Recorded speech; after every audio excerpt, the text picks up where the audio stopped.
ഇപ്പൊ ഇതിന്റെ ഒരു സമയമായിരുന്നോ? കെ സുധാകരനെ മാറ്റേണ്ട അതിന് പറ്റിയ അനുയോജ്യമായ ഒരു സമയമായിരുന്നു.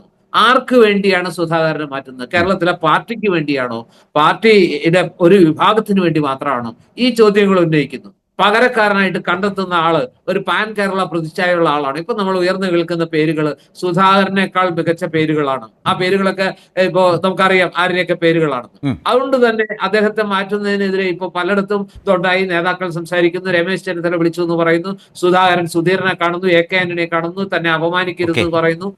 അങ്ങനെ പല രീതിയിൽ സുധാകരന്റെ രീതിയിലുള്ള ഒരു ഡിപ്ലോമാറ്റിക് മൂവ് നടത്തുന്നു. ഇന്ന് അദ്ദേഹം പറയുന്നു, ഞാൻ ഇന്ന് ഒന്നും സംസാരിക്കില്ല, നാളെ നിങ്ങളോട് സംസാരിക്കാം എന്ന് പറയുന്നു. അപ്പൊ സുധാകരൻ കേരളത്തിൽ അദ്ദേഹം ചെയ്യേണ്ട ചില കാര്യങ്ങളൊക്കെ വളരെ ഭംഗിയായി ചെയ്തുകൊണ്ടിരിക്കുകയാണ്. ഹൈക്കമാൻഡ് ആകെ ഒരു കൺഫ്യൂഷനിലാണ്. ഈ കൺഫ്യൂഷൻ അവർ സ്വയം സൃഷ്ടിച്ചതാണ്.